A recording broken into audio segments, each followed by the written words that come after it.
saw my first solar eclipse in 1991.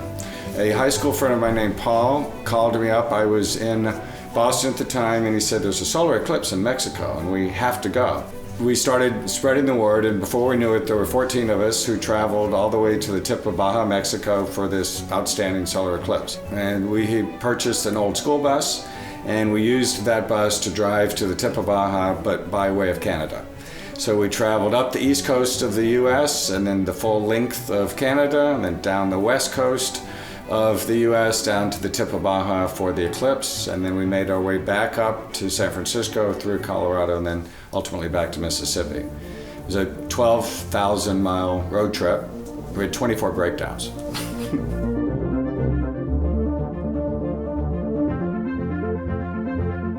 We were about a week behind where we thought we would be. We only had a few days left to get to the eclipse from San Francisco. So there was a lot of apprehension and tension as to whether or not we would make it. And we literally made it to the center line of the eclipse the evening before.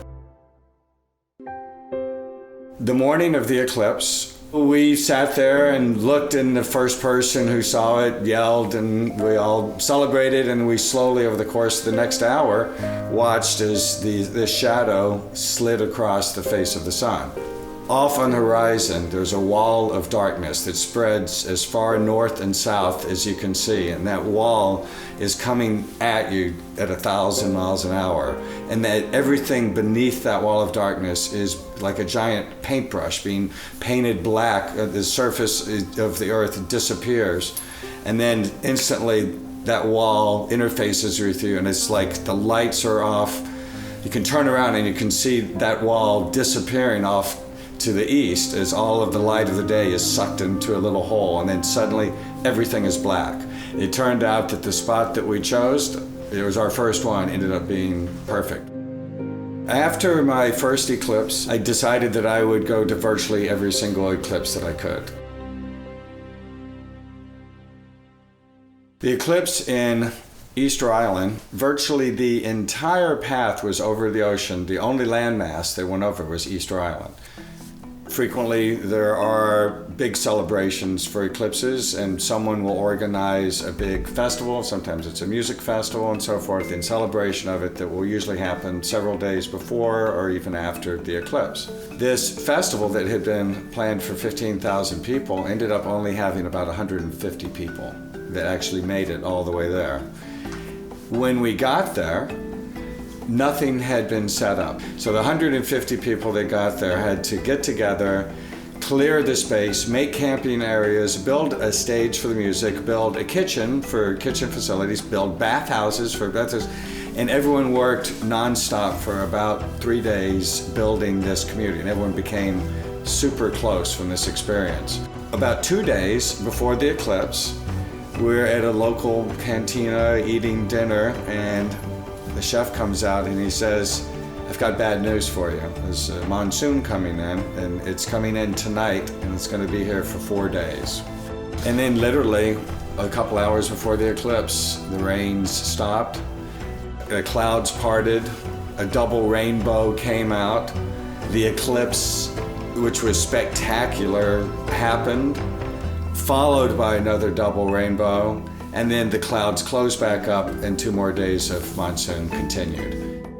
And the individuals who were at that eclipse, because the experience was so powerful, have kept in touch with each other ever since. The eclipse chaser's nemesis is the cloud. So once one has determined the time of the eclipse, the next step is to look at the path and then choose a location somewhere along that path. And arguably the next most important thing is to choose a place along that path that is likely to have clear skies. And then after you've done that, and if there's still a few places to pick, then you might pick a place based on its cultural interest, because you may be there a little time before the eclipse and a little time after the eclipse.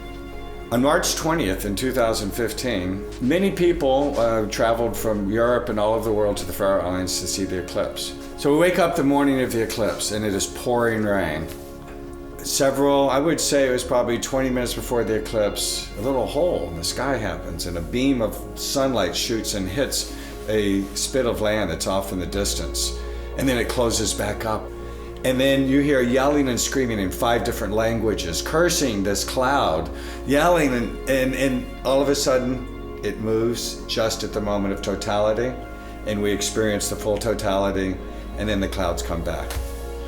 That was pretty amazing. One of the things that I find most interesting about the eclipse is the effect that it has on the people that experience it. And I sort of divide the people that go to eclipses into 4 different categories. One category, I would say, is the scientific community. There are qualities of the sun that can only be studied during an eclipse. The second group of people are the spiritual community. And those are the people that come to witness the experience of the solar eclipse. The third group of people are the people that live there, the local people that the eclipse is coming to. And the fourth group of people are the people that are just there because they're traveling and they don't even know about it. They just happen to be at the right place at the right time. So the thing that I really enjoy, in addition to the spiritual qualities of the eclipse itself, are seeing how these 4 different groups of people interact with each other. On August 21st, 2017, there is a total solar eclipse that goes across the US. And there has been a lot of excitement about this eclipse because it's the first eclipse that's viewable from the continental US since 1979. This eclipse goes literally from the west coast of Oregon across the entire width of the United States and exits over the Atlantic coast in South Carolina. So a little over 20 years ago, a bunch of my friends from high school and college purchased a piece of property in South Carolina. When we purchased the property, we had no idea that it would be on the path of the eclipse. And we found out several years later that it was, and we have been planning for many years a celebration on this property. We are inviting friends and friends of friends. There'll be about 400 people there, and we are making it into a 4-day music festival in celebration of the eclipse.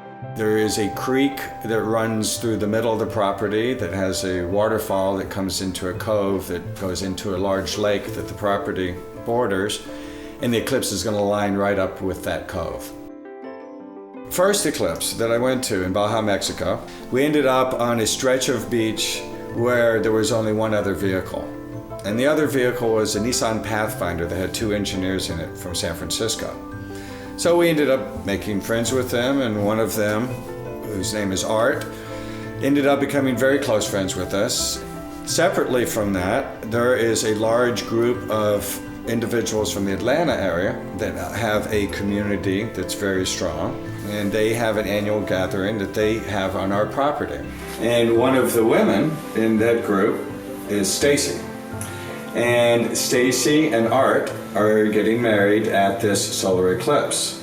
So it's, in addition to the obvious celebration of the 2 of them marrying each other, it is symbolic almost of the marriage of these 2 different communities. So the fact that he was introduced to us to the eclipse and Stacy is from this other group and they're coming together is bigger than just the 2 of them. It's symbolic of these 2 groups and was born arguably of an eclipse itself.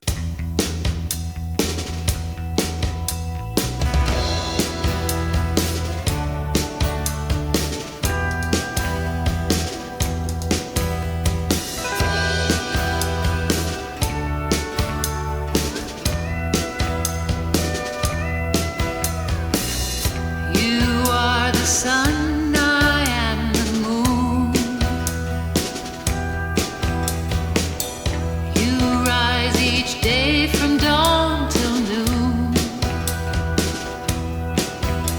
You spring